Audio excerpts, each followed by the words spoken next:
అట్లా కాదు, మంచిగానే మాట్లాడుతున్నావు కదా. చెప్పు, ఇప్పుడు ఎన్ని ఏళ్ళు ఉంటావు బాబా? నాకు 70 ఏళ్ళు. 70 ఏళ్ళు ఉంటావు. పింఛన్ వస్తుందా మరి? వస్తుంది. ఎంత వస్తుంది? 2000. 2000 వస్తుందా? జర 4000 అయితే బాగుండేమో కదా. ఏమో చేస్తా అన్నాడుగా. చేయలే, చేస్తా. చేయలే. మరి ఆ 2000 ఏమన్నా సరిపోతున్నాయా? మళ్ళీ ఏం చేయాలి? ఇక షుగర్ వచ్చింది, బీపీ కొనుక్కునాలి. ఇక సరిపోతాయి ఆ పైసలు ఆ గోళీలకు అవి? మళ్ళీ ఏం చేస్తాం? సరిపెట్టుకోవాలి ఇక గోళీలకు. అప్పుడు మనం సరిపెట్టుకుంటాం అంతే. పానం సహకరిస్తుందా? మంచిగా ఇంకా కొడుకులు ఉండరు, మనమల్లు కూడా చూసుకుంటారు. చూస్తారా?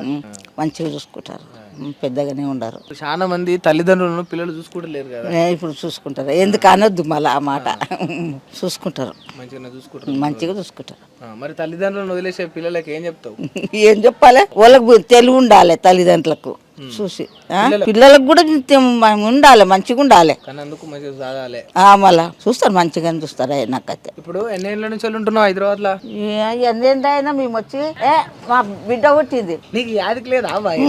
నాకు ఏం లేదు. కేసీఆర్ ఉన్నప్పుడు ఉన్నావా? హైదరాబాద్ లో ఉన్నావా? కేసీఆర్ పాలించినప్పుడు ఎట్లా ఉండే కేసీఆర్ గవర్నమెంట్? మంచిగా గవని నాకు తెలుస్తలేదు. తెలుస్తలేదా?